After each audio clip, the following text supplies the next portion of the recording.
તો કેમ છો બધા મજામાં ને તમારા બધાનું સ્ટડી ટેલર ધ હાર્દિકમાં ખૂબ જ સ્વાગત છે। આજે આપણે 17 ઓગસ્ટ 2020ના રોજનું ધ હિન્દુનું ગુજરાતીમાં એનાલિસિસ જોઈશું। તો આજનો લેક્ચર જે છે એ ખૂબ જ ઇન્ટરેસ્ટિંગ રહેવાનો છે। તો શું તમે બધા તે સાંભળવા માટે ઇન્ટરેસ્ટેડ છો ને?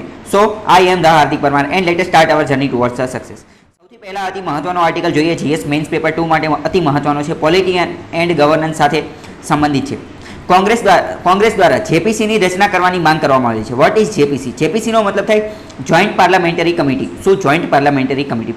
પાર્લામેન્ટરી એટલે કે સંસદ, જેની અંદર લોકસભા અને રાજ્યસભા બંનેના સભ્યો ભેગા થઈ અને એક કમિટીની રચના કરે। જનરલી જેપીસીની રચના જે છે એ શેની માટે કરવામાં આવે છે? તો કે પ્રોબ માટે। પ્રોબ એટલે શું? પ્રોબ એટલે ખૂબ જ ઊંડી તપાસ। ખૂબ જ ઊંડી તપાસ કરવા માટે લોકસભા અને રાજ્યસભા બંનેના સભ્યો ભેગા થઈ અને એક કમિટીની રચના કરે અને આ કમિટી અમુક સેન્સિટિવ મુદ્દા હોય એની ઉપર તપાસ કરવાની, એની ઉપર ઊંડી તપાસ કરવાની ચર્ચા કરવામાં આવે। અત્યાર સુધી જે જેપીસી જે છે એ બહુ ઓછી વાર બનાવવામાં આવી છે, 4-5 વાર જ બનાવવામાં આવી છે, એટલી બધી વાર બનાવવામાં આવેલી નથી। એટલે કે ખૂબ અતિ ગંભીર બહુ મોટો મુદ્દો હોય ત્યારે જ આની માંગ કરવામાં આવે છે।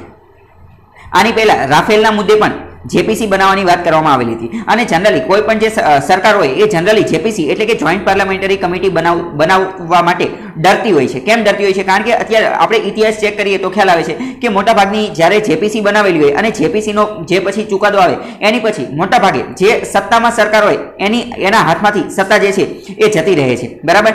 એવું ઇતિહાસના અનુભવો ઉપરથી ખ્યાલ આવેલો છે કે જેપીસી બનાવેલું હોય અને એની અંદર પ્રોબ કરેલું હોય એટલે કે ખૂબ ઊંડી તપાસ કરેલી હોય, એ તપાસ પછી જે સરકાર સત્તામાં હોય એની પાસેથી સત્તા જતી રહી છે। તો કોંગ્રેસ અત્યારે ડિમાન્ડ કરી રહી છે જેપીસીની જોઈન્ટ પાર્લામેન્ટરી કમિટીની। કેની માટે?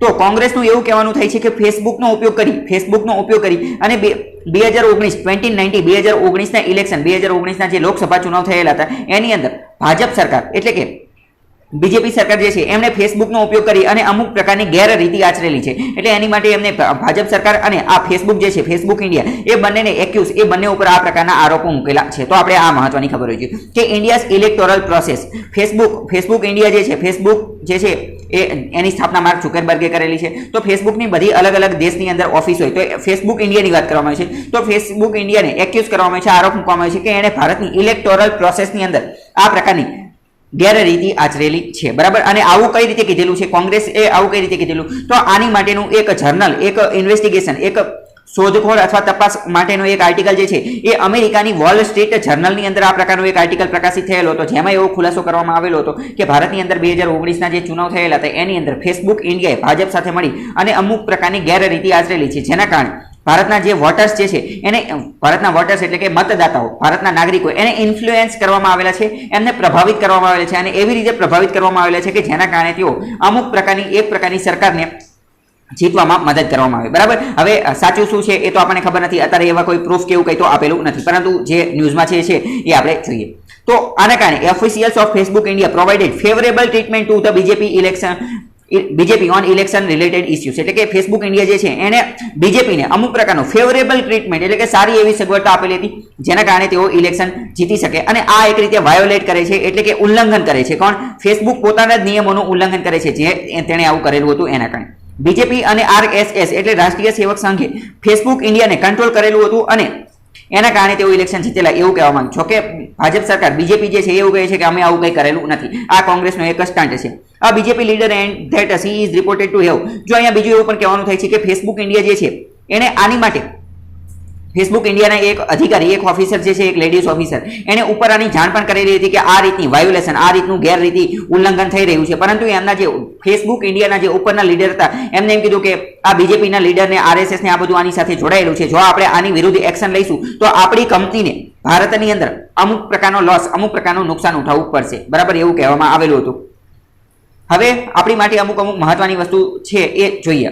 આની પહેલા અમેરિકાની અંદર પણ ફેસબુક અને ફેસબુકની એક નાની એવી કંપની છે કેમ્બ્રિજ એનાલિટિકા કેસ તરીકે ઓળખીતો છે।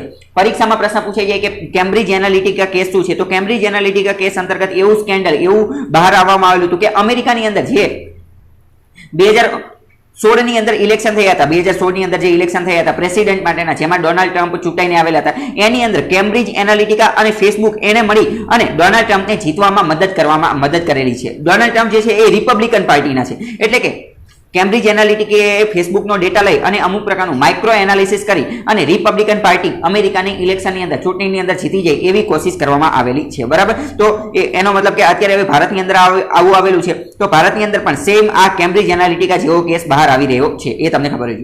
અહીંયા એક વર્ડ આપેલો છે caught red handed. Caught red handed. Caught red handed નો મતલબ શું થાય? કોર્ટનો મતલબ તો તમે સમજી ગયા હશે, પકડાઈ જવું, બરાબર. અને કોર્ટ રેડ હેન્ડેડ નો મતલબ શું થાય? રંગે હાથ પકડી જાના. એટલે કે આપણે કોઈને તાત્કાલિક જ પકડી લીધો હોય, મતલબ કે કોઈ ચોર હોય, એ ચોરી કરતો હોય, જ્યારે ચોરી કરતો હોય ત્યારે તે એને રંગે હાથ પકડી લીધો હોય, તો એને ઇંગ્લિશમાં શું કહેવાય? Court red handed. તો અતિ મહત્વનો શબ્દ છે પરીક્ષાની અંદર. ઇંગ્લિશનો જે સેક્શન આવે, ઇંગ્લિશનો સેક્શન, એની અંદર મહત્વની વસ્તુ થઈ જાય છે કે કોર્ટ રેડ હેન્ડેડ મતલબ કે રંગે હાથ પકડી જાના. એને ચોરી કરતો અથવા કોઈ પણ પ્રકારનો ક્રાઇમ કે ગમે એ કરતો હોય એને આપણે રંગે હાથ પકડી લેવું. આની ઉપર ફેસબુક ઉપર અને આ બીજેપી ઉપર એવો પણ આરોપ લગાવવામાં આવેલો છે કે વેપોનાઇઝ ડેટાનો મતલબ શું થાય? વેપોનાઇઝ એટલે કે વેપન, હથિયાર તરીકે ઉપયોગ કરવો. ડેટા જે માહિતી જે છે એનો હથિયાર તરીકે ઉપયોગ કરેલો છે બિફોર ધ ઇલેક્શન, ચૂંટણી પહેલા, બરાબર. 700 પેજનું ડોક્યુમેન્ટ એ બધું આવેલું હતું કે 2019 ની અંદર 700 જેટલા પેજ જે બીજેપી સરકાર દ્વારા ચલાવવામાં આવતા હતા એને 2019 ની લોકસભા ઇલેક્શન પહેલા ફેસબુક દ્વારા અમુક પ્રકારની ફેવરેબલ ટ્રીટમેન્ટ આપવામાં આવેલી હતી અને એની માટે ઘણા બધા પૈસા પણ લેવામાં આવેલા હતા. કોંગ્રેસે આવું બધું કીધેલું છે. જોકે આ બધા વિવાદને એ બધું આપણી માટે મહત્વનું નથી. કોંગ્રેસે અત્યારે બે ડિમાન્ડ કરેલું છે. પહેલું તો કે જેપીસી જોઈન્ટ પાર્લામેન્ટરી કમિટીની રચના કરો, અને બીજું કે ફેસબુકની જે હેડ ઓફિસ છે, ફેસબુકની ભારતની અંદર હેડ ઓફિસ, એ પોતાની રીતે પણ પોતાની ઓફિસની અંદર ઓન પ્રોબ, પોતાની અંદર તે પ્રોબ એટલે કે ખૂબ જ ઊંડી પોતાની ઓફિસની અંદર ખૂબ ઊંડી તપાસ કરાવવામાં આવે અને remove all those who have political links, એવા વ્યક્તિઓને ફેસબુકની ઓફિસની અંદરથી કાઢી નાખવામાં આવે કે જે લોકો પોલિટિકલ લિંક, રાજનીતિક લિંક ધરાવે છે, કે જે રાજનેતાઓ સાથે અમુક પ્રકારના કોન્ટેક્ટ ધરાવે છે. અહીંયા બીજું એવું પણ કહેવામાં આવે છે કે why government is scared of JPC. Scared એટલે કે ડરી જવું. સરકાર જે છે એ જેપીસીથી શા માટે ડરી રહી છે? તો મેં તમને પહેલા જ કીધું, જનરલી કોઈ પણ સત્તાવાળી સરકાર હોય એ જેપીસીથી હંમેશા ડરતી હોય છે, કારણ કે આપણે ભૂતકાળની અંદર એવું જોયેલું છે કે મોટે ભાગે સરકાર જેપીસીની ગઠન થયા પછી એનો ચુકાદો આવે અને એની પછી જે ઇલેક્શન થાય એની અંદર જે સત્તાધારી પક્ષ હોય એ મોટે ભાગે હારી જતી હોય છે.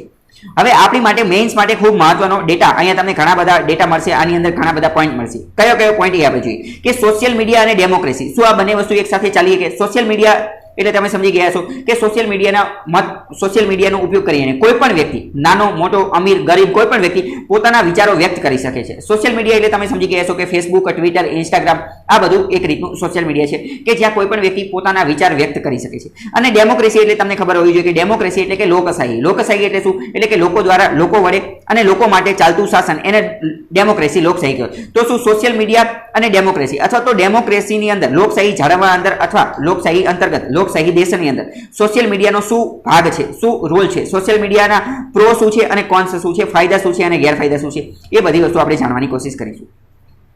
તો સોશિયલ મીડિયાનો ઉપયોગ કરી અને આપણે ઘણા બધા લોકોને ઇન્ફ્લુએન્સ કરી શકીએ છીએ, એટલે કે પ્રભાવિત કરી શકીએ છીએ ઘણા બધા લોકોને. હવે આજે આપણે પ્રભાવિત કરીએ લાર્જ પબ્લિક ઓપિનિયન, બરાબર. તો આજે આપણે ઇન્ફ્લુએન્સ કરીએ તો લોકોને સારી રીતે પણ પ્રભાવિત કરી શકાય છે અને ખરાબ રીતે પણ પ્રભાવિત કરી શકાય છે. તમે એક વસ્તુ વિચારો કે ઘણા બધા લોકો જે છે એ અત્યારે ફેસબુક, વોટ્સએપ, ઇન્સ્ટાગ્રામ, આ બધી અલગ અલગ જગ્યાએ અમુક પ્રકારના સ્ટેટસ મૂકતા હોય કે અમુક સારી એવી હોટલમાં ખાવા જાય તો હોટલ, એ 5 સ્ટાર 7 સ્ટાર હોટલનો ફોટો મૂકે, અથવા તો ગાડી લઈ અને ક્યાંક જતા હોય 4 વ્હીલ લઈને તો ગાડી ચલાવતા હોય એવો ફોટો મૂકે. અને પછી તો એવા ઘણા બધા મીમ પણ બનતા હોય છે કે ભાઈ મુझे नहीं देखना है तुझे गाड़ी चलाती है, बराबर. मतलब કે આ બધી વસ્તુ કોમન થઈ ગઈ છે કે પોતે ગાડી ચલાવતા હોય, ગાડીનું ડ્રાઇવિંગ કરતા હોય, સારું સોંગ ચાલતું હોય, એવા બધા સ્ટેટસ મૂકે. એટલે કે આ એક રીતે ઇન્ફ્લુએન્સ કરવાની કોશિશ કરે છે, લોકોને પ્રભાવિત કરવાની કોશિશ કરે છે, અથવા તો એવું દર્શાવવા માંગે છે કે જો અમે આવી લાઈફસ્ટાઈલ જીવી રહ્યા છીએ, અમે આટલી ઊંચી લાઈફસ્ટાઈલ જીવી રહ્યા છીએ, અમે સારું જીવી રહ્યા છીએ. તો એક રીતે સારી વસ્તુ પણ છે અને ખરાબ વસ્તુ પણ છે, બરાબર, લોકશાહીની અંતર્ગત.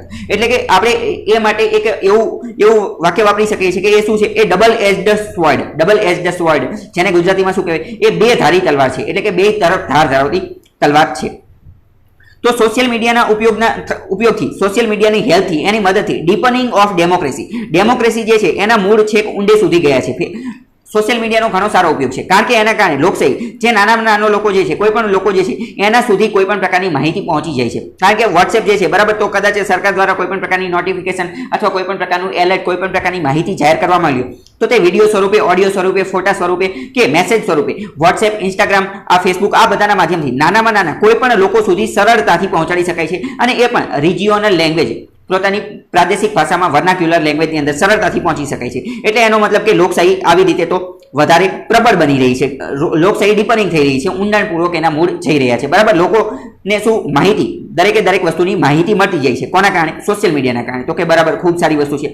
પરંતુ એના સાથે સાથે અમુક કેસની અંદર વીકનિંગ ધ કોન્સેપ્ટ ઓફ ડેમોક્રેસી, અમુક પ્રકારના કેસની અંદર વીકનિંગ ધ કોન્સેપ્ટ ઓફ જે લોકશાહીનો જે કોન્સેપ્ટ જે છે એને વીક એટલે કે એને નબળો પણ બનાવે છે. કોના કારણે? તો કે એના કારણે અમુક વાર ઇમર્જન્સ ઓફ એનાર્કી, એનાર્કીનો મતલબ આપ ખુદ શાહી પણ આવી શકે છે. મતલબ ફોર એક્ઝામ્પલ માનો કે એનઆરકી એટલે કે આપ ખુદ સહી કઈ રીતે આવી છે કે કોઈ એક વ્યક્તિ જે છે, કોઈ એક વ્યક્તિ વિશેથી આપણને સારા સારા મેસેજ બતાવવામાં આવે કે આ વ્યક્તિ તો જોરદાર છે, આ વ્યક્તિ ભારતની અંદર નહીં હોય તો કંઈ નહીં થાય, આની પછી તો ભારતનો આખું વસ્તુ જે છે એ ખતરો બની જશે, ભારત ઉપર બીજા બધા એટેક કરશે, ભારત જે છે એ ઇસ્લામ રાજ્ય બની જશે. બરાબર, એવું એક વ્યક્તિની આપ ખુદ સહી, એક વ્યક્તિની જે એનઆરકી, એના પાવર વિશે જ આપણને બતાવવામાં આવે, એક વ્યક્તિ વિશેથી આપણને મેસેજ બતાવી કરે અને આપણને ઇન્ફ્લુઅન્સ કરવાની કોશિશ કરે, તો એ સારી વસ્તુ છે નહીં. બધી વસ્તુ આપણને ખબર હોય છે. બીજું, એવું શા માટે થાય છે?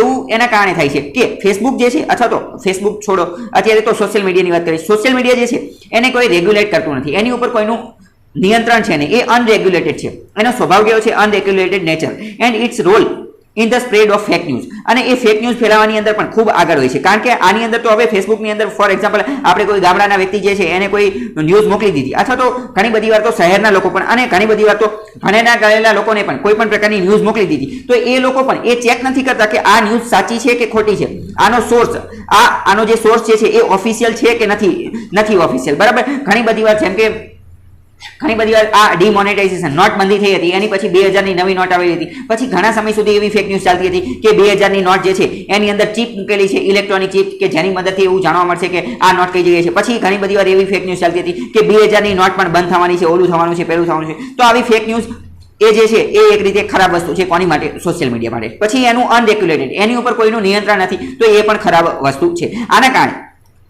આના કારણે જે સોશિયલ મીડિયા જે છે એ અનરેગ્યુલેટેડ, એની ઉપર કોઈનું નિયંત્રણ નથી. એના કારણે શું થશે? એના કારણે એ થશે કે સોશિયલ મીડિયા કંપની હંમેશા પોતાનો પ્રોફિટ, પોતાના પૈસા, પોતાનું મોનેટાઇઝેશન, પોતાના પૈસાને એ બધી વસ્તુ જોશે.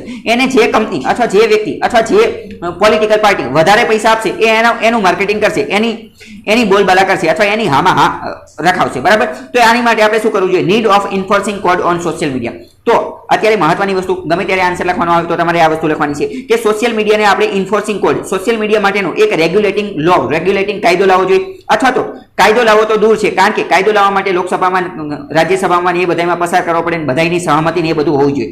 તો એ ન લાવી શકાય તો કંઈ નહીં. તો એની માટે આપણે અમુક પ્રકારનો કોડ, ઇન્ફોર્સિંગ કોડ લાવી શકીએ છીએ, કે અમુક પ્રકારના નિયમોનું લિસ્ટ લાવી શકીએ છીએ. કોડનો મતલબ શું થાય? કોડનો મતલબ અમુક પ્રકારના નિયમોનું લિસ્ટ, કે સોશિયલ મીડિયા કંપની હશે તો એને આ પ્રકારના અમુક નિયમો જે છે એનું તો પાલન કરવું જ પડશે, એવું લાવી શકાય છે.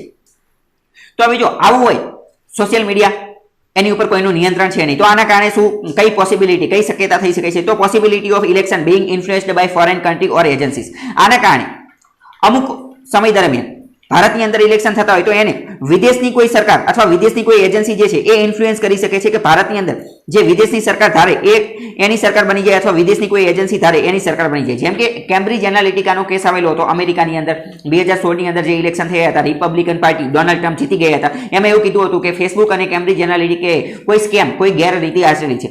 અને ત્યારે એમાં એવું કહેવાનું થતું હતું કે રશિયાએ આ જે આખું ઇલેક્શન જે છે એને સ્પોન્સર કરેલું છે, એટલે કે રશિયાએ એને ઇન્ફ્લુઅન્સ, પોતાના પ્રભાવ અંતર્ગત આ બધી વસ્તુ કરેલી છે. તો આવું થવું જોઈએ નહીં. તો આની માટે ખાસ ધ્યાન રાખવું પડે. બરાબર, હોસ્ટાઇલ નેબરહુડ, આપણા જે નેબર, આપણા ભારતની વાત કરીએ તો ભારતના જે પાડોશી રાજ્યો જે છે એ અદ્ભુત છે. બરાબર, કેવા છે? હોસ્ટાઇલ, એ ઉપર વિશ્વાસ કરાય એવો નથી. એક બાજુ છે પાકિસ્તાન, એક બાજુ છે ચાઇના. બરાબર, નેબરિંગ કન્ટ્રી અને બીજા કન્ટ્રી જે છે એ પણ ભારતની અંદર weaken its political giving fake and paid advertisement. હવે માની લો કે ચાઇના જે છે એ ભારતની અંદર ઇલેક્શન આવતું હોય, ભારતની અંદર ચૂંટણી આવતી હોય, અને ચાઇના જે છે એ ભારતના ન્યૂઝપેપરની અંદર, ભારતના સોશિયલ મીડિયાની અંદર પૈસા આપી અને ફેક પેઇડ એડવર્ટાઇઝમેન્ટ કરવામાં આવે.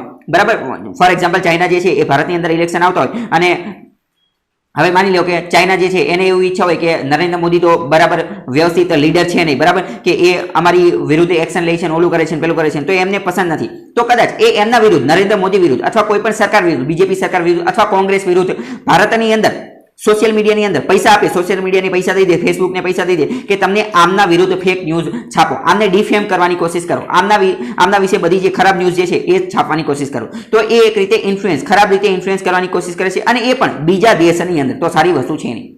જોકે થોડા સમય પહેલા આ એક મુદ્દો પણ બહાર આવેલો હતો કે ધ હિન્દુની અંદર ઘણા બધા આર્ટિકલ એવા આવતા હતા કે જે ચાઇના દ્વારા સ્પોન્સર કરવામાં આવતા. ચાઇના દ્વારા શું સ્પોન્સર કરવામાં આવતા હતા? ધ હિન્દુની અંદર અમુક એવા આર્ટિકલ આવતા હતા અને બીજા ન્યૂઝપેપરની અંદર પણ એવા આર્ટિકલ આવતા હતા કે જે ચાઇનાની સરકાર દ્વારા ચાઇનાની જે સરકાર જે છે કમ્યુનિસ્ટ પાર્ટી એના દ્વારા સ્પોન્સર કરવામાં આવતા હતા. બરાબર, તો આ તમને ખબર હોવી જોઈએ. પછી ડબલ સ્ટાન્ડર્ડ, તો આની માટેના ડબલ સ્ટાન્ડર્ડ છે. સોશિયલ મીડિયા પ્લેટફોર્મ જે છે આ બાયસ્ડ છે, એને તો જે પૈસા આપે એની તરફ એ ઝૂકેલા રહેશે અને એમની ઉપર કોઈનું રેગ્યુલેટ એટલે કે નિયંત્રણ, એમની ઉપર કોઈનું નિયંત્રણ છે નહીં. ઓનલી સિલેક્ટેડ કન્ટ્રીઝને આ બધી વસ્તુ તમને ખબર હોવી જોઈએ. હવે અહીંયા આપણે થોડીક મહત્વની વાત કરીએ કે ઇન્ફોર્મેશન પ્રોડક્શન એટલે કે ઇન્ફોર્મેશન બને છે કઈ રીતે, એનું પ્રોડક્શન કઈ રીતે થાય છે, કોઈ પણ માહિતીનો ઉદ્ભવ કઈ રીતે થાય છે, અને ઇન્ફોર્મેશન કન્ઝપ્શન એનો ઉપયોગ કઈ રીતે થાય છે. બરાબર, કોઈ પણ જગ્યાએથી ઇન્ફોર્મેશન પ્રોડક્શન થાય અને પછી કસ્ટમર દ્વારા એનો કન્ઝપ્શન કરવામાં આવે.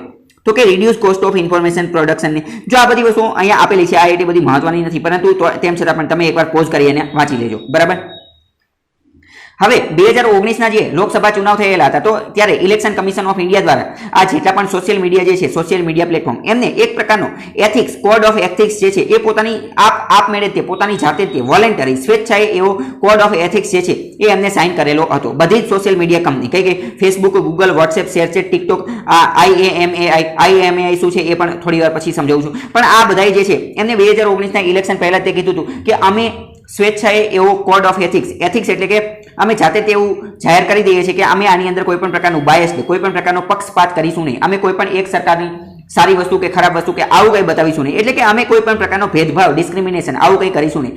સ્વેચ્છાએ એમને એવું જાહેર કરી દીધેલું હતું. Agri to a voluntary code of ethics. બરાબર, જો અહીં આપેલું હતું એ બધા જાતે એવું કહી દીધું.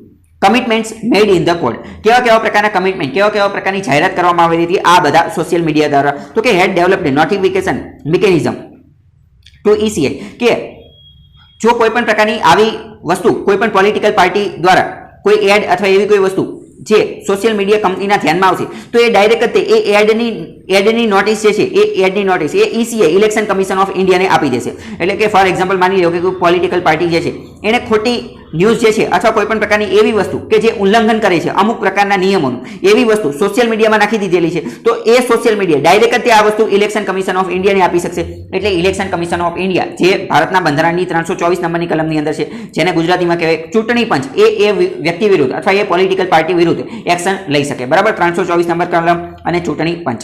હવે આજે ભારતની અંદર જે ઇલેક્શન લડવાવાળા છે, ચૂંટણી લડવાવાળા જે પોલિટિશિયન જે છે એમને જ્યારે ચૂંટણી લડતા હોય તો એમની માટે એક કાયદો બનાવેલો છે કે એમને કઈ પ્રકારની વસ્તુ કરવાની હોય, કઈ પ્રકારની વસ્તુ ન કરવાની હોય, તો એની માટે એક કાયદો બનાવેલો છે. કયો કાયદો? તો કે RP એક્ટ 1951, 1951 નો RP એક્ટ. RP એક્ટ એટલે રિપ્રેઝન્ટેશન ઓફ પીપલ્સ એક્ટ. એની સેક્શન 126 નંબરની સેક્શન જે છે એની અંદર અમુક વસ્તુ લખેલી છે. એ કઈ છે એ આપણે જોઈએ. પહેલા તો સેક્શન 126માં શું લખેલું છે કે જે કોઈ પણ જગ્યાએ ઇલેક્શન હશે તો એના 48 કલાક સુધીમાં, એના 48 કલાક પહેલા એમનું જે પ્રમોશન એ બધી વસ્તુ જે છે એ બંધ કરી દેવી પડશે. બરાબર, એટલે કે 48 કલાક પછી જે દિવસે ઇલેક્શન હોય, બરાબર, એના 2 દિવસ પહેલાથી બધી વસ્તુ બંધ કરી દેવી પડશે. બરાબર, એવું કીધેલું છે. પ્લેટફોર્મ્સ હેડ ઓલ્સો ઇન્ડોવિયરનો મતલબ થાય ખૂબ જ અથાગ પ્રયત્ન, ઘણા બધા પ્રયત્ન કરેલા છે, આ બધા પણ આગળ આવેલા છે. 126 નંબરની કલમ જે છે પ્રોહિબિટ્સ એટલે કે અટકાવે છે ડિસ્પ્લેઇંગ એની election matters by means inter alia of television or similar apparatus during the period of 48 hours before the hour fixed by conclusion of. મેં તમને ગુજરાતીમાં કહી દીધું 126 નંબરની કલમ સેક્શન શું કહે છે? એ એવું કહે છે કે કોઈ પણ જગ્યાએ ઇલેક્શન હશે તો એની 48 કલાક પહેલા એનું જે પ્રમોશન જે છે એ બંધ કરી દેવું પડશે. બરાબર, માની લો કે 10 તારીખે ઇલેક્શન છે, 10 ડિસેમ્બરે ઇલેક્શન છે, બરાબર, 10 ડિસેમ્બરે, તો 8 ડિસેમ્બર સુધીમાં જેટલું પ્રમોશન કરવું હોય એટલું કરી નાખવાનું, પછી 8 ડિસેમ્બર પછી બંધ કરી દેવાનું. 9 તારીખે અને 10 તારીખે કોઈ પણ પ્રકારનું પ્રમોશન કરવાનું નહીં, ત્યારે કોઈ લોભામણી, લલચામણી જાહેરાત નહીં આપવાની. બરાબર, એવું સેક્શન 126માં કીધેલું છે. તો આ કોઈનું જો ઉલ્લંઘન થશે તો બધા સોશિયલ મીડિયા વાળાએ એવું કહી દીધું હતું, સોશિયલ મીડિયા કંપનીઓએ, કે જો આવું કંઈ થશે અમારી વેબસાઇટ ઉપર જો આવું અમને જોવા મળશે કે કદાચ કોઈ પોલિટિકલ નેતાએ અથવા પોલિટિકલ પાર્ટીએ આવી કોઈ એડ નાખી દીધેલી છે 48 કલાક પહેલા પણ, તો અમે ડાયરેક્ટ ઇલેક્શન કમિશન, ચૂંટણી પંચને જાણ કરી દઈશું. બરાબર, હવે EMI ની વાત કરી, IAMAI, એનો મતલબ શું થાય? ફૂલ ફોર્મ યાદ રાખો, the internet and mobile association of India. શું? The internet and mobile association of India. એ શું છે?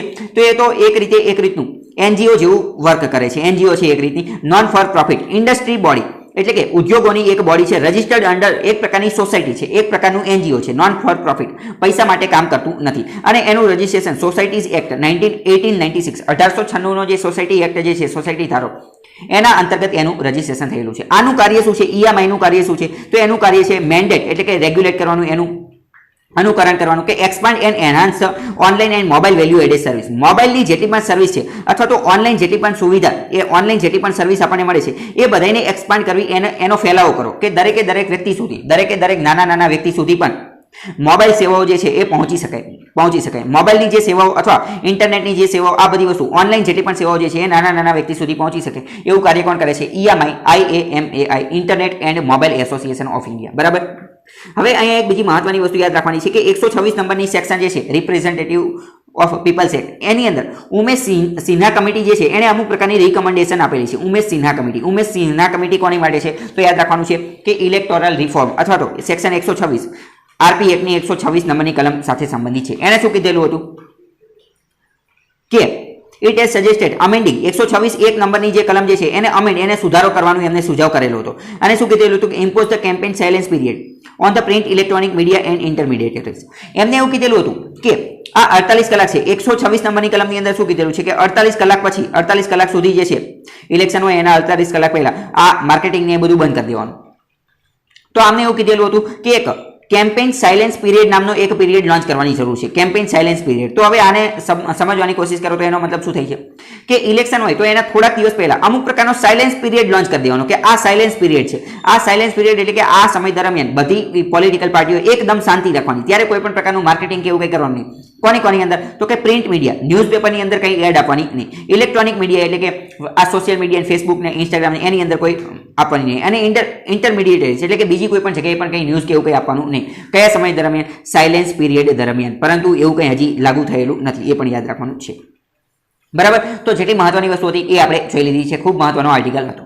બીજો આર્ટિકલ જોઈએ તો prime minister office, PMO, prime minister ઓફિસે કહી દીધેલું છે કે PM કેર જે છે, PM કેર ફંડ એ આરટીઆઈના દાયરા અંતર્ગત આવતું નથી. એની અંતર્ગત આરટીઆઈ રાઇટ ટુ ઇન્ફોર્મેશન માંગી શકાય નહીં. અને એની માટે આપણે ઘણી બધી વાર જોઈ દીધેલું છે. એની માટે એમને કારણ શું આપેલું છે? એમને કારણ એ આપેલું છે કે આ એક પબ્લિક ફંડ નથી, આ એક પબ્લિક ફંડ નથી, પરંતુ આ એક ચેરિટી ફંડ છે. શું છે? Charity fund. PM કેર ફંડના ચેરમેન કોણ છે એ તમને ખબર હોવી જોઈએ, એના સભ્ય કોણ છે એ તમને ખબર હોવી જોઈએ. આ બધી વસ્તુ આપણે પહેલા ડિટેલમાં ચર્ચા કરી ચૂક્યા છીએ, તો અત્યારે ટાઈમ વેસ્ટ નહીં કરીએ. Disappropriately divert the resources of office. હવે અત્યારે જો PM કેરની અંદર કેટલા પૈસા આવેલા છે, કોણે આવેલા છે, એવી એક આરટીઆઈ માહિતી માંગવામાં આવેલી છે. તો અત્યારે એનો જવાબ આપવાની ના પાડી દેવામાં આવે છે. અને એનું એક કારણ તો મેં તમને કહી દીધું, એવું કારણ આપવાનું કે આ એક પબ્લિક ફંડ નથી. અને બીજું કારણ શું આપવામાં આવેલું? બીજું કારણ એવું આપવામાં આવેલું છે કે જો અમે આનો જવાબ આપીશું તો disappropriately divert the resources of the office. Prime minister office એટલે કે વડાપ્રધાનની જે ઓફિસ જે છે એણે આનો PM કેરની માહિતી આપવાની ના પાડી. અને એનું કારણ શું આપ્યું? એનું કારણ એવું આપ્યું કે જો અમે આની માહિતી આપશું, અમે આની માહિતી આપવા માટે જેટલો ખર્ચો કરશું, જેટલા રિસોર્સિસ, જેટલા સંસાધનોનો ખર્ચો કરશું, તો એ એક રીતે PMO એટલે કે પ્રાઇમ મિનિસ્ટર્સ ઓફિસના જે ખર્ચો થશે, એના રિસોર્સિસ જે વપરાશે એ એક રીતે આડાઅવડા વપરાઈ જશે. ડિસએપ્રોપ્રિએટ એટલે કે એ યોગ્ય રહેશે નહીં, એવું અત્યારે એમને કારણ આપ્યું. શું કારણ આપ્યું? એમને કારણ એવું આપ્યું કે આ માહિતી આપવામાં જેટલા પૈસા વપરાશે, એટલા પૈસા અમે ક્યાંક બીજે વાપરશું તો સારું રહેશે, પરંતુ આ માહિતી આપવામાં જેટલા પૈસા, જેટલા સંસાધનો, જેટલો મેન પાવર, જેટલી વસ્તુ વપરાશે એ સારી રહેશે નહીં, એ ડિસએપ્રોપ્રિએટ રહેશે. બરાબર. એવું કારણ આપેલું છે. તો શું એવું કારણ વેલિડ છે કે નહીં, એ બધી વસ્તુ આપણે સમજીએ. આપણે જૂના હાઈકોર્ટના ચુકાદા અને અલગ અલગ કોર્ટના ચુકાદા અને સેન્ટ્રલ ઇન્ફોર્મેશન કમિશન એટલે કે CIC જે મુખ્ય ચૂંટણી કમિશનર મુખ્ય માહિતી કમિશનર જે છે, CIC એટલે કે સેન્ટ્રલ ઇન્ફોર્મેશન કમિશનર એટલે કે મુખ્ય માહિતી કમિશનર, એ બધાની વાત સાંભળીએ. જૂના હાઈકોર્ટના ચુકાદાઓ, અલગ ઓર્ડર્સ, આ બધી વસ્તુ વિશે જાણીએ. તો એમાં એવું કીધેલું છે કે આરટીઆઈ એક્ટ અંતર્ગત એવી એક પ્રાવધાન રાખવામાં આવેલી છે કે જેના અંતર્ગત એવું કહી શકાય કે change the format of information, કે જેના અંતર્ગત આપણે જે ઇન્ફોર્મેશન આપણને આપવાની હોય, આપણને જે માહિતી આપવાની હોય, એનું ફોર્મેટ બદલી શકાય. શું કરે? એનું ફોર્મેટ બદલી શકાય. કઈ રીતે બદલી શકાય એ સમજીએ. ફોર એક્ઝામ્પલ, આપણે કોઈ ઓફિસની અંદર અથવા કોઈ ડિપાર્ટમેન્ટની અંદર માહિતી માંગેલી છે, તો એ માહિતી આપણને અલગ રીતે આપી શકે. ફોર એક્ઝામ્પલ, માની લો કે માહિતી કાગળમાં આપવાની છે, કાગળમાં આપણને છાપીને આપવાની છે, તો કદાચ ઓફિસવાળા આપણને એવું કહી શકે કે આ કાગળમાં છાપીને બધું આપીશું તો એની અંદર ખર્ચ ને એ બધું વધારે થશે. તમે એક કામ કરો પેન ડ્રાઈવ અથવા મેમરી કાર્ડ કે આવું કંઈક લેતા હો, અમે તમને ડાયરેક્ટ એની અંદર એ માહિતી આખી ટ્રાન્સફર કરી દઈશું, પીડીએફ સ્વરૂપે અથવા કોઈ પણ સ્વરૂપે અમે ટ્રાન્સફર કરી દઈશું. તો આને શું કર્યું કે એક રીતે change the format of information, જે આપણને જે માહિતી આપવાની હતી એનું ફોર્મેટ ચેન્જ કરી નાખ્યું. બરાબર, આ એક વસ્તુ થઈ ગઈ. આવું થયું જરૂરી નથી.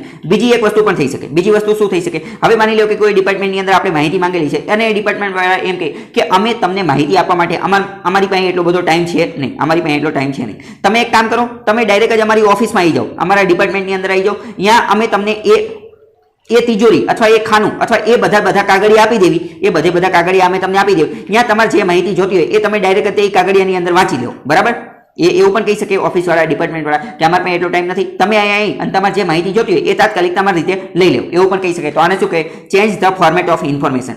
બરાબર, આવું RTI act, right to information act, એની અંદર આવી બધી વસ્તુ લખેલી છે. શું લખેલું છે? કે change the format of information.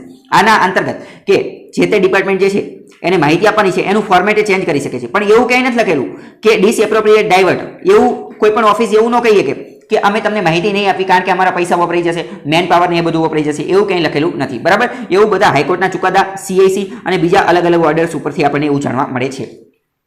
તો એક રીતે એવું કહેવા માંગે છે કે પીએમ કેર ફંડની આ માહિતી આપવાની જે ડિનાય ના પાડેલી છે, ડિનાય એટલે કે ના પાડેલી છે, એ એક રીતે મિસયુઝ ઓફ ધ એક્ટ, જે કાયદો જે છે એનો મિસયુઝ, એનો ગેરઉપયોગ કરી રહ્યા છે. જે ના પાડેલી છે એ કોના અંતર્ગત? મેં તમને કીધું ને કે આ ચેન્જ ધ ફોર્મેટ આનું પ્રાવધાન આપી અને અત્યારે એમને ના પાડેલી છે, પરંતુ એ એક રીતે સાચી વસ્તુ નથી. તો ઘણા બધા લોકો એવું કહે છે કે આના અંતર્ગત એમને અમુક પ્રકારની પેનલ્ટી, દંડની જોગવાઈ કરવી જોઈએ. કન્ટ્રીઝ ફર્સ્ટ ઇન્ફોર્મેશન કમિશનર જે છે, ભારતના પ્રથમ જે મુખ્ય માહિતી કમિશનર હતા, એમને એવું કીધેલું છે કે આમની ઉપર દંડની જોગવાઈ થવી જોઈએ. હવે તમારે કમેન્ટ બોક્સની અંદર લખીને એ જણાવવાનું છે કે ભારતના પ્રથમ CIC, ચીફ ઇન્ફોર્મેશન કમિશનર, મુખ્ય માહિતી આયોગ કોણ હતા, એ તમારે કમેન્ટ બોક્સમાં લખીને જણાવવાનું છે.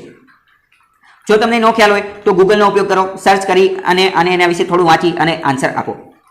આરટીઆઈ એક્ટિવિસ્ટ જે છે એને આના અંતર્ગત ઘણી બધી આરટીઆઈ ને એ બધું ફાઇલ કરેલું હતું, એ તમને ખબર છે. હવે આરટીઆઈ એક્ટ જે છે એનો સેક્શન 7(9) વાંચીએ, સેક્શન 7 અને એની ક્લોઝ 9 એ વાંચીએ તો શું ખબર પડે છે? તો એમાં એવું આપેલું છે, an information shall ordinarily be provided in the form of which it is sought unless it would disappropriate divert the resources. RTI એક્ટની સેક્શન 7 અને એની ક્લોઝ 9 વાંચીએ તો એમાં એવું કહેવામાં આવેલું છે કે જે માહિતી જે છે, માહિતી જે તે ડિપાર્ટમેન્ટ પાસે જે સ્વરૂપે માંગેલી છે એ જ સ્વરૂપમાં આપવી જોઈએ. એટલે કે લેખિત માંગેલી હોય તો લેખિત આપવી જોઈએ, ડિજિટલ માંગેલી હોય તો ડિજિટલ આપવી જોઈએ, ઓરલ મૌખિક માંગેલી હોય તો મૌખિક આપવી જોઈએ, ત્યાં ડિપાર્ટમેન્ટમાં જઈ અને રૂબરૂ ચેક કરવાનું કીધેલું હોય તો એમ આપવી જોઈએ. પરંતુ એની અંદર એક બીજી હજી આટલી વસ્તુ નથી, આગળ એવું લખેલું છે કે unless it would disappropriately divert the resources of. એટલે અહીંયા આ એક વસ્તુનું ગુજરાતી હું તમને સમજાવું છું કે હવે ડિપાર્ટમેન્ટને એવું લાગે કે અમે આને રૂબરૂ બોલાવીને માહિતી આપશું, તો રિસોર્સિસ, સંસાધનો જે છે એ ઓછા ખર્ચાશે અને એની બદલે અમે એને પ્રિન્ટ મોકલીને અથવા તો ઝેરોક્સ કરાવીને બધા કાગળિયા મોકલશું તો રિસોર્સિસ વધારે વપરાશે. તો ડિપાર્ટમેન્ટ જાતે એવું નક્કી કરી શકે છે કે અમે તમને મોકલશું નહીં, તમે ડાયરેક્ટ અહીંયા રૂબરૂ આવી જાઓ. બરાબર, આની અંદર એવું કીધેલું છે કે અનલેસ જ્યાં સુધી ડિસએપ્રોપ્રિએટ ડાયવર્ટ ધ રિસોર્સિસ. બરાબર, એ એવું એમાં આપેલું છે. કયા? સેક્શન 7 ની અંદર એવું લખેલું છે. અને 2010 ની અંદર કેરળ હાઈકોર્ટે પણ એવું કીધેલું છે કે had dismissed the possibility of using the clauses of deny information.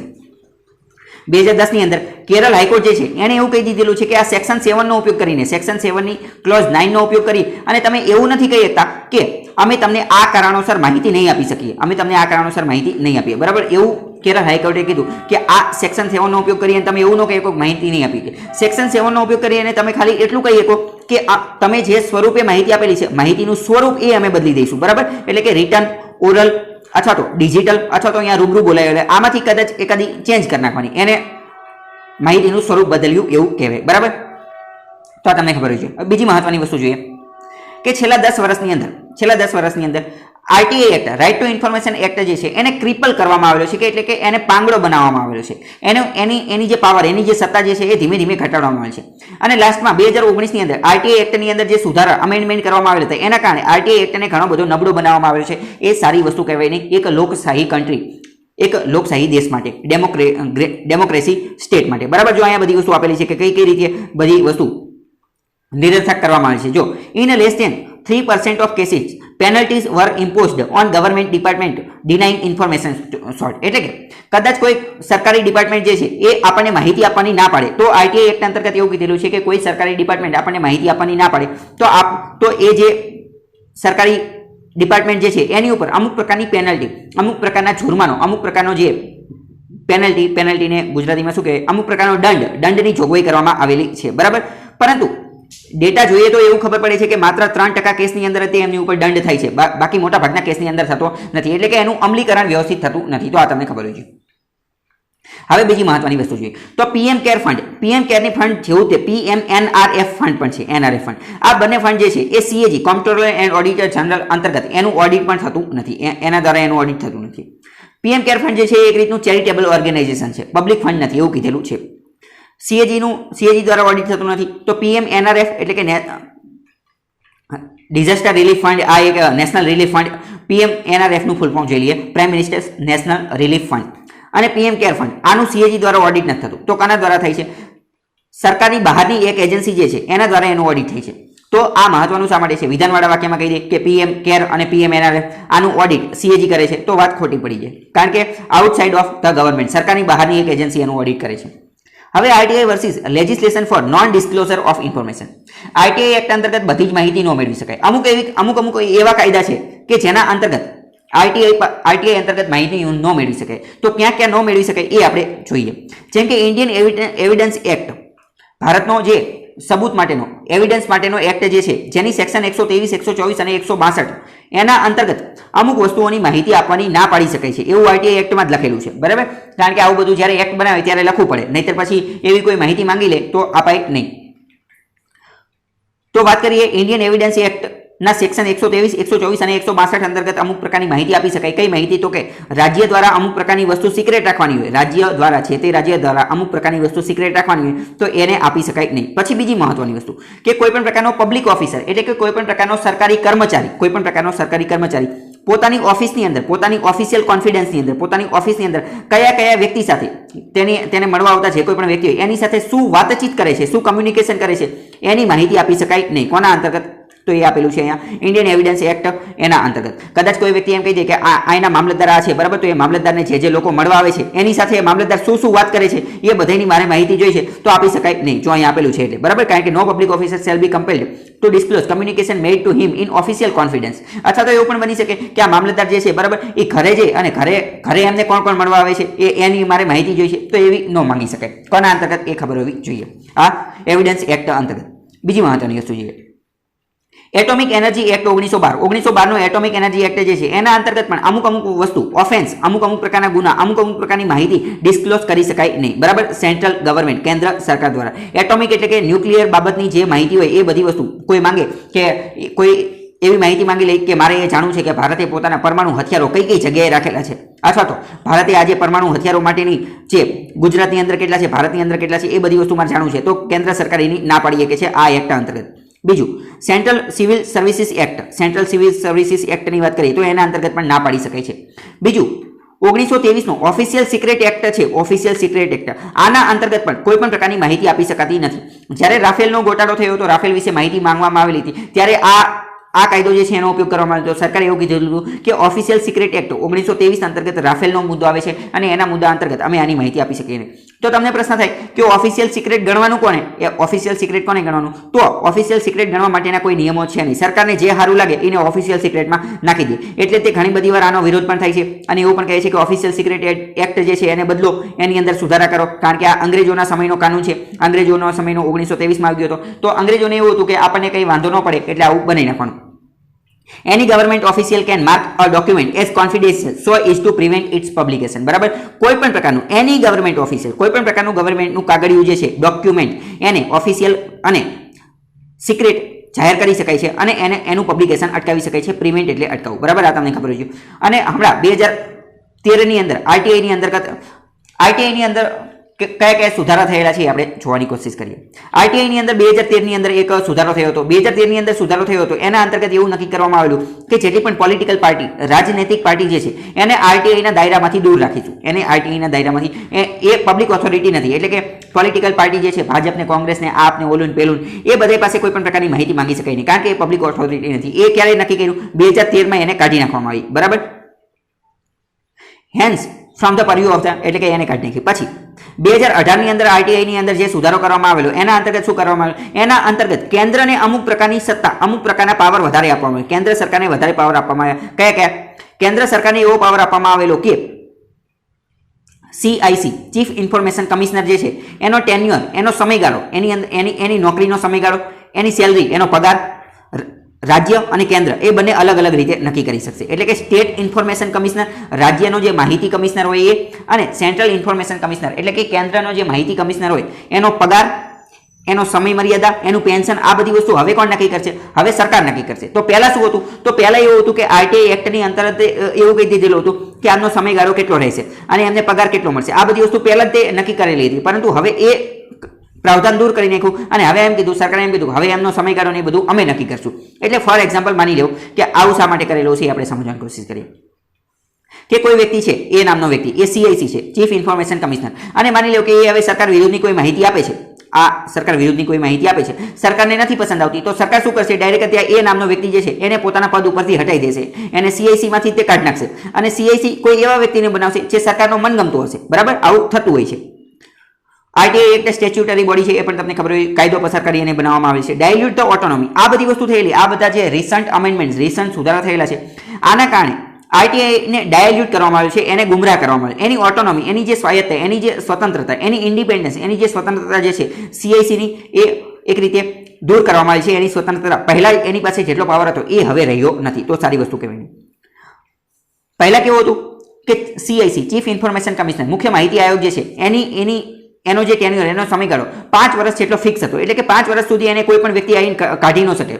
બરાબર, 5 વર્ષ સુધી એને કોઈ કાઢી શકે નહીં, પરંતુ હવે એને ગમે ત્યારે કાઢી શકાય, સરકારની મરજી પડે ત્યારે કાઢી શકાય. તો એ સારી વસ્તુ છે નહીં. બરાબર, હવે જો આરટીઆઈ એક્ટ જે છે એ શરૂઆતમાં 2005 ની અંદર લાવવામાં આવ્યું હતું અને 2019 ની અંદર એને સુધારો કરવામાં આવ્યો. તો પહેલા શું હતું અને અત્યારે શું હતું એ થોડું સુધારાવાળું સમજવાની કોશિશ કરીએ. બરાબર, 2005 ની અંદર એવું કીધેલું હતું કે CIC, મુખ્ય માહિતી આયોગ જે છે and information commissioner, will have a tenure of 5 years. એમાં કીધેલું હતું કે 5 વર્ષ સુધી એમને પોતાની પોસ્ટ ઉપરથી, એમની પોતાની જગ્યા ઉપરથી, પોતાની ઓફિસમાંથી કાઢી શકાશે નહીં, ત્યાંથી કોઈ હલાવી શકશે નહીં. એ એટલા પાવરફુલ હશે. બરાબર, પરંતુ અત્યારે એવું નક્કી કરી નાખ્યું 2019 માં સુધારો કરીને કીધું કે જ્યારે મજા આવશે સરકારને ત્યારે કાઢી નાખશે. પછી બીજી મહત્વની, ક્વોન્ટમ ઓફ સેલરી. પહેલા એવું કીધેલું હતું કે CIC, મુખ્ય માહિતી કમિશનર જે છે એને CEC એટલે કે ચીફ ઇલેક્શન કમિશનર, ચૂંટણી પંચના જે મુખ્ય વ્યક્તિ જે છે, મુખ્ય ચૂંટણી આયોગ, એના જે મેઇન વ્યક્તિ જે છે એને જેટલો પગાર મળતો હશે એટલો જ પગાર કોને મળશે? CIC ને, માહિતી કમિશનરને પણ એટલો જ પગાર મળશે. અને જે બીજા અન્ય માહિતી કમિશનર હશે એને અન્ય ચૂંટણી પંચના સભ્યો હશે એની જેટલો પગાર મળશે. પરંતુ એ કાઢી નાખ્યું, એને સુધારો કરી નાખ્યો. 2005 માં શું કીધું હતું કે ચૂંટણી પંચમાં જે વ્યક્તિ હશે એને ચૂંટણી કમિશનરને જેટલો પગાર મળતો હશે એટલો જ પગાર મળશે. બરાબર, અને અત્યારે કાઢી નાખ્યું. અત્યારે હવે એવું નક્કી કરી નાખ્યું કે સરકાર જે નક્કી કરશે એટલી સેલરી એમને મળશે. પછી પહેલા શું હતું? પહેલા એમને એવું પણ હતું કે એમને પેન્શન ને એ બધી વસ્તુ પણ મળશે, પરંતુ હવે એ બધું પણ કાઢી નાખેલું છે. મતલબ કે એને એક રીતે નબળો બનાવી દીધેલો છે. બીજી મહત્વની ન્યૂઝ આર્ટિકલ જોઈએ તો ચાઇનાના જે ફોરેન મિનિસ્ટર, ચાઇનાના જે મિનિસ્ટર જે છે એને ભારતની જે સરહદ જે છે એની આજુબાજુ આંટો માર્યો છે અને અહીંયા વિઝિટ, ત્યાંની મુલાકાત લીધેલી છે અને ત્યાંની આજુબાજુનું જે બોર્ડર ઇન્ફ્રાસ્ટ્રક્ચર જે છે એ ચેક કરેલું છે. તો લાઇન ઓફ એક્ચ્યુઅલની આજુબાજુ આ જે ઇન્ફ્રાસ્ટ્રક્ચર ને એ બધું ચાલી રહ્યું છે, તો આપણી માટે એટલું બધું મહત્વનું નથી. ખાલી આપણી માટે જિયોગ્રાફિકલ લોકેશન મહત્વના છે. તો આપણે એ લોકેશન જોવાની કોશિશ કરીએ. આ ભારત છે, આ નેપાળ છે, આ મ્યાનમાર છે, આ બાંગ્લાદેશ છે, મંગોલિયા અને આ આખું ચાઇના છે. બરાબર, તો આજુબાજુ જે ઇન્ફ્રાસ્ટ્રક્ચર એ બધું ચાલે છે, અહીંયા મુલાકાત લીધેલી છે. હવે આપણે થોડી BRI વાત કરીએ. BRI એટલે કે બેલ્ટ એન્ડ રોડ ઇનિશિયેટિવ. તો આ એક રીતે ભારતને પણ ઘેરવાની વાત કરવામાં આવેલી છે. સિલ્ક રોડની વાત કરીએ, એક પ્રકારનો નવો સિલ્ક રોડ બનાવવામાં આવ્યો છે, મેરીટાઈમ સિલ્ક રોડ અને ચાઇના પાકિસ્તાન ઇકોનોમિક કોરિડોર. તો અહીં આપણે સમજવાની કોશિશ કરીએ. આ જે બ્લુ જે છે, બ્લુ એ મેરીટાઈમ સિલ્ક રોડ છે. એટલે કે જો અહીંયા ચાઇનાના અહીંથી ચાલુ થઈને આવી રીતે આ બધી જગ્યાએ કોઈ પણ જગ્યાએ જઈ શકાય છે. યુરોપને, આફ્રિકાને અને એશિયાને કનેક્ટ કરે છે. બરાબર, અને આ ચાઇના પાકિસ્તાન ઇકોનોમિક કોરિડોરને એક રીતે ભારત માટે સારી વસ્તુ છે નહીં. ભારત એનો હિસ્સો છે નહીં. બરાબર, ચાઇના અને નેપાળના ટ્રેડ, એમનો વેપાર એ પણ ધીમે ધીમે વધતો જાય છે. તો ભારત માટે એક રીતે સારી વસ્તુ છે નહીં. બરાબર, આ તમને ખબર હોવી જોઈએ. બીજો મહત્વનો ન્યૂઝ આર્ટિકલ જોઈએ તો એ ફરીથી ઓલા વિશે છે કે મોરિશિયસની અંદર, મોરિશિયસ નામનો એક દેશ છે, અહીંયા ઓઇલ સ્પિલ થઈ ગયું છે, એટલે કે એક શિપ, એક જહાજની અંદરથી ઓઇલ ઢોળાઈ ગયું છે. આપણે આની પહેલા પણ જોયું હતું કે રશિયાની અંદર પણ ઓઇલ સ્પિલ થઈ ગયું હતું, ઓઇલ ઢોળાઈ ગયું હતું. તો કોઈ પણ જગ્યાએ ઓઇલ સ્પિલ થાય તો આ મહત્વનો મુદ્દો થઈ જાય છે. કેમ? કારણ કે એના કારણે મરીન ઇકોલોજી, દરિયાની જે સંસ્કૃતિ, દરિયાની અંદરની જે જીવસૃષ્ટિ રહેલી છે, દરિયાની અંદર જે બાયોડાયવર્સિટી, જૈવ વિવિધતા રહેલી છે, એને ઘણું બધું નુકસાન થાય છે. તો આવું થવું જોઈએ નહીં. મોરિશિયસ ક્યાં છે એ સમજવાની કોશિશ કરીએ તો આ આફ્રિકા છે. આફ્રિકાની બાજુમાં આ મેડાગાસ્કર છે અને એની બાજુમાં અહીંયા ક્યાંક મોરિશિયસ આવેલો છે. બરાબર? મોરિશિયસ એક આઇલેન્ડ કન્ટ્રી છે. અહીંયા બધી વસ્તુ જોઈ શકો છો. પોઝ કરીને અથવા તો આમાં સરખું ન દેખાતું હોય તો ટેલિગ્રામમાંથી PDF ડાઉનલોડ કરો, ત્યાં ઝૂમ કરી અને વ્યવસ્થિત આ આખી વસ્તુ તમે જોઈ શકો છો. બરાબર? હવે ભારતની અંદર ઓઇલ સ્પિલ, સમુદ્રની અંદર તેલ ઢોળાઈ જાય તો ભારતની અંદર શું શું કરેલું છે, ભારતે ક્યારથી જાગૃતિ લીધેલી છે અને ભારતે શું શું કરેલું છે? તો ભારતે સૌથી પહેલા 1993ની અંદર આવું કંઈક કરેલું કે national oil spill disaster contingency plan, એવો એક પ્લાન બનાવ્યો ભારતે 1993માં પહેલી વાર. એવો કન્ટિન્જન્સી એટલે શું? ઇમરજન્સી પ્લાન બનાવ્યો કે ગમે ત્યારે ભારતની અંદર આવું કંઈક ઓઇલ બોઇલ ઢોળાઈ જાય તો આપણે શું કરશું? તો એની માટેનો નેશનલ પ્લાન બનાવી દીધો 1993ની અંદર. અને ઇન્ડિયન કોસ્ટગાર્ડને અને બીજી ઇન્ડિયન કોસ્ટગાર્ડ અને બીજી અમુક ઓથોરિટી હતી, એ બધાને સત્તા આપી કે આવું કંઈ થાય નહીં અને એને અટકાવવા માટે શું કરવું. 1995ની અંદર એવું નક્કી કર્યું કે આપણે એની માટે અમુક પ્રકારની ટેકનોલોજીનો ઉપયોગ કરીશું કે જેના કારણે આ ઓઇલને એ બધું ન ઢોળે, અને ઢોળાઈ જાય તો એને ફટાફટ કઈ રીતે સાફ કરવું એની માટે અમુક ટેકનોલોજીનો ઉપયોગ કરશું. હવે 2015ની વાત કરીએ તો 2015ની અંદર પહેલા તમે આ યાદ રાખો, બંકર ઓઇલ પોલ્યુશન ડેમેજ 2001 અથવા તો બંકર કન્વેન્શન. પ્રશ્ન પૂછે છે બંકર કન્વેન્શન કોની સાથે સંબંધિત છે? તો બંકર કન્વેન્શન સમુદ્રની અંદર જે ઓઇલ ઢોળાઈ જાય છે, ઓઇલ સ્પિલ, એની સાથે સંબંધિત છે. 2015ની અંદર international convention on civil liability of for bunker oil pollution damage 2001. બરાબર? આ બંકર કન્વેન્શન એની સાથે સંબંધિત છે. અને એમાં એવું પણ નક્કી કરવામાં આવ્યું છે કે જો કોઈ દેશ દ્વારા આવું થઈ જશે તો એના દ્વારા અમુક પ્રકારનું એડિક્યુએટ એટલે કે પૂરતું ઇફેક્ટિવ કોમ્પન્સેશન, અમુક પ્રકારનું વળતર આપવું પડશે. જેટલું ડેમેજ, જેટલું નુકસાન થયેલું છે ઓઇલથી, જેટલું નુકસાન થયેલું છે ઓઇલ ઢોળાવથી, એનું એટલા પ્રમાણની અંદર ઇફેક્ટિવ પૂરતું વળતર આપવું પડશે જે તે દેશે. એટલે કે ભારતે ક્યાંક ઓઇલ ઢોળી નાખ્યું હોય તો ભારતે વળતર આપવું પડશે. બરાબર? આ તમને ખબર હોય છે. હવે બીજો મહત્વનો એક ન્યૂઝ આર્ટિકલ જોઈએ તો કોર્ટ ઓફ કન્ટેમ્પ્ટ એ ઘણો ચર્ચામાં છે. પ્રશાંત ભૂષણ ઉપર કેસ ચાલી રહ્યો છે. બરાબર? એને ક્રિમિનલ કન્ટેમ્પ્ટની અંદર આપવામાં આવેલું હતું. જોકે આના વિશે આપણે બધી જ વસ્તુ જે છે એ ચર્ચા કરી ચૂક્યા છીએ. COC કોર્ટ ઓફ કન્ટેમ્પ્ટ શું છે, એની માટે કયો કાયદો છે, સિવિલ કન્ટેમ્પ્ટ શું, ક્રિમિનલ કન્ટેમ્પ્ટ શું, બધી વસ્તુ આપણે પહેલા ડિટેલમાં ચર્ચા કરી ચૂક્યા છીએ. તો અત્યારે વાત નહીં કરીએ. તો અત્યારે આ એક શબ્દ સમજો, master of roster. Master of રોસ્ટરનો મતલબ શું થાય? Master of roster. અત્યારે વાત કરીએ તો સુપ્રીમ કોર્ટની અંદર જજ કેટલા છે? તો સુપ્રીમ કોર્ટની અંદર જજ છે 33+1. તમને પ્રશ્ન થાય ડાયરેક્ટ 34 કાનો કહી દીધા, પરંતુ તમને કોઈ પણ પૂછે તો તમારે હંમેશા આ જ કહેવાનું કે સુપ્રીમ કોર્ટની અંદર જજ કેટલા છે? 33+1. 34 છે, પરંતુ આપણે આ સ્ટાઇલમાં કહેવાનું 33+1. કેમ? કારણ કે 33 જજ જે છે એ સુપ્રીમ કોર્ટના જજ છે અને આ એક જે છે એ CJI છે. એ CJI છે. CJI એટલે કે chief justice of India. Chief justice of India એટલે કે બધાના બોસ કોણ છે? મુખ્ય ન્યાયમૂર્તિ કોણ છે? એ CJI. એ કોણ છે? CJI. બરાબર? અને એ કોણ છે એનું નામ પણ તમે અત્યારે કમેન્ટ બોક્સની અંદર લખો કે અત્યારે CJI કોણ છે. તો અત્યારે કેટલા જજ છે સુપ્રીમ કોર્ટની અંદર? 33+1. 33 ખાલી જજ છે સુપ્રીમ કોર્ટના અને બીજા એક જે છે એ CJI. હવે સુપ્રીમ કોર્ટ પાસે જે કોઈ પણ કેસ આવે, અલગ અલગ પ્રકારના જે કોઈ પણ કેસ આવે, જેમ કે રામ જન્મભૂમિનો કેસ આવે, ટ્રિપલ તલાકનો કેસ આવે, આ પ્રશાંત ભૂષણનો કેસ આવે, જે કોઈ પણ કેસ આવે તો એ કેસ કયા જજને સોંપવાનો? આ 33માંથી અથવા એકમાંથી કયા જજને સોંપવાનો? એની માટેની જે કોન્સ્ટિટ્યુશનલ બેન્ચ અથવા કોઈ પણ પ્રકારની જજ માટેની બેન્ચ બનાવવાની હોય, કઈ બેન્ચને બેસાડવી એ કેસ સાંભળવા માટે, એ નક્કી કોણ કરે? એ નક્કી કરે CJI, chief justice of India. એ નક્કી કરે. રામ જન્મભૂમિનો કેસ આવ્યો તો આ CJI નક્કી કરે કે આ કેસ કોને આપવો છે, કઈ પેનલને આપવો છે, કયા જજની બેન્ચને આપવાનો છે. બરાબર? અને આ જે CJI જે છે એ નક્કી કરે તો ત્યારે એ CJI ને શું કહે? Master of the roster. આ જે કેસ બાંટવાની પ્રક્રિયા રહી, કયો કેસ કોને આપો એને શું કહે? રોસ્ટર. એને શું કહે? રોસ્ટર. એટલે કયો કેસ કોને આપો એ કાર્ય કોણ કરે? CJI. અને ત્યારે CJI વર્ક કરે master of roster. Master of રોસ્ટરનો મતલબ શું થાય? કે કયો કેસ કોને આપવો એ નક્કી કરવું, અને એ નક્કી કોણ કરે? CJI. બરાબર? તો એ તમારે યાદ રાખવાનું છે. બીજો મહત્વનો ન્યૂઝ આર્ટિકલ જોઈએ તો પ્રાઇમ મિનિસ્ટર વડાપ્રધાન મોદી જે છે એમના દ્વારા 74મા સ્વાતંત્ર્ય દિવસ 74th independence day. Independence day એટલે કે સ્વાતંત્ર્ય દિવસ માટેની એક સ્પીચ આપવામાં આવેલી હતી. અને આ લગાતાર કોન્ઝિક્યુટિવનો મતલબ યાદ રાખી લેજો. કોન્ઝિક્યુટિવ એટલે કે લગાતાર અથવા સળંગ એને કોન્ઝિક્યુટિવ કહેવાય. સળંગ એમની સ્પીચ હતી. તો એમણે ઘણી એવી સારી વાત કીધેલી છે. એમની સ્પીચને થોડી ડીકોડ કરવાની, એનાલિસિસ કરવાની વાત કરી. એમને પહેલાં તો એવું કીધું કે COVID-19ની મહામારી, પેન્ડેમિકની વચ્ચે આ સ્વાતંત્ર્ય દિવસ આવી રહ્યો છે તો એક સારી વસ્તુ નથી. ભારત માટે એક રીતે ડબલ જીઓ પાડી છે. ડબલ જીઓ પાડી એટલે કે બે રીતની એક સાથે મુસીબત આવી ગઈ છે. એક તો COVID-19ની પેન્ડેમિક અને બીજું external aggression from China. China એક બાજુ હેરાન કરી રહ્યું છે તો આ બધી વસ્તુ. પરંતુ તેમ છતાં પણ PM મોદી પાસે ઓરેટોરિયલ સ્કિલ તો ખૂબ સારી છે. ઓરેટોરિયલ સ્કિલનો મતલબ શું થાય? ઓરેટોરનો મતલબ શું થાય? ઓરેટોરનો મતલબ થાય વક્તવ્ય માટેની. બોલવામાં તો વડાપ્રધાન મોદી ખૂબ જોરદાર છે, એમની સ્કિલ તો ખૂબ જબરજસ્ત છે, એટલે એમણે ખૂબ સારું ભાષણ આપેલું છે. એની અમુક વાત કરીએ. જેમ કે એમણે પ્રથમ વખત મેન્સ્ટ્રુઅલ હાઇજીન વિશે વાત કરવામાં આવી છે. મેન્સ્ટ્રુઅલ હાઇજીનનો મતલબ શું થાય? એટલે કે મહિલાઓની અંદર જે માસિક ધર્મ આવે તો માસિક ધર્મ દરમિયાન હાઇજીન એટલે કે અમુક પ્રકારની સ્વચ્છતા જળવાવી જોઈએ. અમુક પ્રકારની સ્વચ્છતા જળવાવી જોઈએ, જેની માટે સેનિટરી પેડ ને એ બધી વસ્તુ આપવાની. સરકાર દ્વારા એક યોજના પણ જાહેર કરવામાં આવી છે કે ₹1 અંદર જ તે ખાલી સેનિટરી પેડ આપવામાં આવે, તો એ ખૂબ સારી વસ્તુ છે. અને વડાપ્રધાન મોદી દ્વારા સ્વચ્છતા વિશે ખૂબ સારી વાત કરવામાં આવી છે. આની પહેલા પણ સ્વચ્છ ભારત ને એવી બધી વસ્તુ લોન્ચ કરવામાં આવી હતી.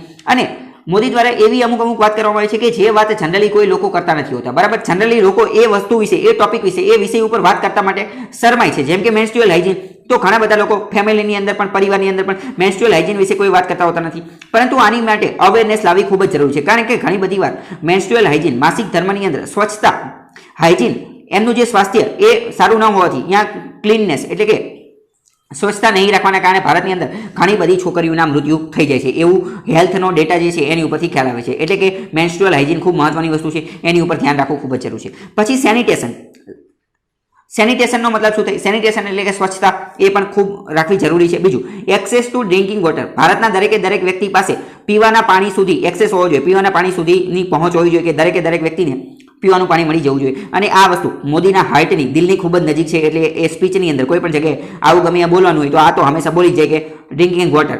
અને હવે તમને પ્રશ્ન થાય કે આપણે આની સ્પીચને એ બધું શા માટે જોઈએ છે? તો આનું મહત્વ એટલું છે કે ગમે ત્યારે કોઈ પણ આવો કોઈ મોટા વ્યક્તિ જે છે એ સ્પીચ આપે તો એ બધા પોઈન્ટ ખૂબ મહત્વના બની જાય છે. પરીક્ષાની અંદર એ બધા પોઈન્ટ ઉપરથી પ્રશ્ન આવવાની પોસિબિલિટી ખૂબ વધી જાય છે. બરાબર, તો દરેક વ્યક્તિને પીવાનું પાણી મળી રહે એની માટે જલ જીવન મિશન લોન્ચ કરવામાં આવેલું છે. પાઇપ્ડ ડ્રિંકિંગ વોટર, દરેક વ્યક્તિના ઘરે પીવાનું પાણી મળી રહે એની માટેની અલગ સ્કીમ લોન્ચ કરવામાં આવી છે, એ વાત કરેલી. પછી એક્સપાન્ડિંગ નેટવર્ક ઓફ ઇલેક્ટ્રિસિટી, દરેક વ્યક્તિને ઇલેક્ટ્રિસિટી, વીજળી મળી રહે એની માટેના નેટવર્ક વધારવાનું. ઇન્ટરનેટ, બેન્કિંગ, કુકિંગ ગેસ, આ બધી વસ્તુની સુવિધા ને બધું વધી જાય એની માટે વાત કરેલી. પછી અમુક પ્રકારના સારા ડાયલોગ મારી દીધા, સ્લોગન કયા તો કે સેલ્ફ રિલાયન્સ એટલે કે આત્મનિર્ભર ને, વોકલ છે લોકલ ને, મેક ઇન ઇન્ડિયન, આ બધી વસ્તુ વિશે વર્ક કરીશું ને એવું બધું કીધેલું. બરાબર, અમુક પ્રકારના પ્રોમિસ, અમુક પ્રકારના વાદા કરી દીધા કે અમે એક નવું રિવોલ્યુશન, એક નવી પ્રકારની ક્રાંતિ લાવી દઈશું. અને આ એક નવી સ્કીમ એક રીતે લોન્ચ કરેલી છે, નેશનલ ડિજિટલ હેલ્થ મિશન. શું? National digital health mission. આના અંતર્ગત શું કરવામાં આવશે કે દરેક ભારતીયનું એક ડિજિટલ હેલ્થ આઈડી બનાવવામાં આવશે. ડિજિટલ હેલ્થ આઈડી આ શું હોય? એટલે કે એક રીતનું પ્રોફાઇલ બનાવવામાં આવશે, એક રીતનું પ્રોફાઇલ જેની અંદર યુઝર આઈડી, પાસવર્ડ ને એવું કે આધાર કાર્ડ આવે કે એવું કંઈક લિંક કરવામાં આવશે, કે જેના અંતર્ગત એ ડિજિટલ પ્રોફાઇલ આપણું ખોલવામાં આવશે, હેલ્થ પ્રોફાઇલ. તો એની અંતર્ગત આપણને ખબર પડી જશે કે આપણે ભૂતકાળમાં કયા રોગ થયેલા હતા. ફોર એક્ઝામ્પલ અત્યારે 2020 છે, બરાબર, અત્યારે કોઈને કોવિડ થઈ ગયો તો આની અંદર એન્ટ્રી કરી દેવાની આ હેલ્થ આઈડીમાં કે બરાબર હાલો આમને કોવિડ થઈ ગયો. હવે 1 વર્ષ પછી માની લો કે એને કેન્સર થઈ ગયું તો એ કેન્સરની આની અંદર એડ કરી દેવાની, એન્ટ્રી કરી દેવાની. એટલે એના કારણે શું થાય કે એક રીતનો ડેટાબેઝ બની જાય અને એ પણ ખબર પડી જાય કે ભૂતકાળમાં આને કયા રોગ હતા. તો ડોક્ટર માટે પણ એક રીતે સરળતા રહે કે કઈ રીતે ટ્રીટમેન્ટ કરવી, કોઈ આડઅસર તો નહીં થાય. તો એક રીતે શું નેશનલ ડિજિટલ હેલ્થ મિશન આ લોન્ચ કરવામાં આવ્યું છે. પરંતુ આ આર્ટિકલના જે રાઇટર જે છે એ આનો વિરોધ કરે છે, આની એક રીતે ક્રિટિસિઝમ, ટીકા કરે છે. એ એવું કહે છે કે નેશનલ ડિજિટલ હેલ્થ મિશન જેના અંતર્ગત દરેક ભારતીયને ડિજિટલ હેલ્થ આઈડી આપવામાં આવે છે, ખૂબ જ સારી વસ્તુ છે. બરાબર, આ ખૂબ સારી વસ્તુ છે. પરંતુ મહત્વની વસ્તુ ભારતની અંદર એ નથી. ભારતની અંદર અત્યારે બધાને ડિજિટલ હેલ્થ આઈડી આપવાની જરૂર નથી. ભારતની અંદર હેલ્થ ઇન્ફ્રાસ્ટ્રક્ચર, પહેલા હોસ્પિટલ, ડોક્ટર, આ બધી વસ્તુની જરૂર છે. ભારતની અંદર પૂરતા દવાખાના નથી, પૂરતા ડોક્ટર નથી, પૂરતા બેડ નથી, પૂરતા વેન્ટિલેટર નથી, આ બધી વસ્તુ નથી. તો પહેલા એ આપવાની જરૂર છે.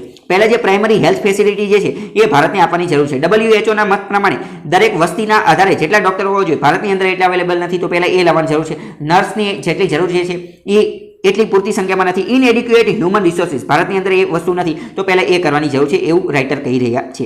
બરાબર, પછી મોદી દ્વારા વસુદેવ કુટુંબકમ એટલે કે આખું વિશ્વ એક ફેમિલી જે છે એની એક વાત કરવામાં આવેલી કે ભારત તો હંમેશાથી તે આખા વિશ્વને ફેમિલી તરીકે વર્ક કરી રહ્યું છે, એના વિશે વાત કરેલી. પરંતુ રાઇટર અહીંયા એવું કહી રહ્યા છે કે વસુદેવ કુટુંબકમ એટલે કે ભારત હંમેશાથી આખા વિશ્વને એક ફેમિલી, પરિવાર તરીકે વર્ક કરી રહ્યું છે, એમને સાથે રહીને ચાલી રહ્યું છે. પરંતુ થોડા સમયથી ભારતની અંદર હિન્દુત્વનું વધુ પ્રમાણ વધી ગયું છે કે આ રામ મંદિર બનાવે છે.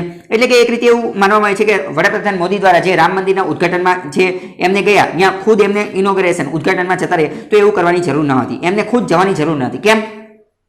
કારણ કે ભારત એક સેક્યુલર કન્ટ્રી છે. ભારત એક કેવો બિન સાંપ્રદાયિક દેશ છે, કોઈ પણ ધર્મને આપણે ઉત્તેજન ન આપી શકીએ. અને હવે કદાચ એમને અહીંયા જતા રહ્યા, બરાબર, તો હવે જે મસ્જિદ બનવાની છે તો કદાચ એમને ત્યાં પણ જવું જોઈએ. કારણ કે આવું કરવાથી શું થાય કે ઘણા બધા અમુક ભારતની અંદર જે મુસ્લિમ લોકો રહે છે તો એમને કદાચ એવું લાગે છે કે આ જે વડાપ્રધાન જે છે એ તો માત્ર હિન્દુના જ છે. તો એવું તો ભારતની અંદર છે નહીં, કારણ કે ભારત તો સેક્યુલર દેશ છે, બિન સાંપ્રદાયિક. જે વડાપ્રધાન જે છે એ તો બધા 110 કરોડ બધા ભારતીયોના છે, હિન્દુ, મુસ્લિમ, શીખ, ઈસાઈ, ક્રિશ્ચિયન બધાના છે, બરાબર.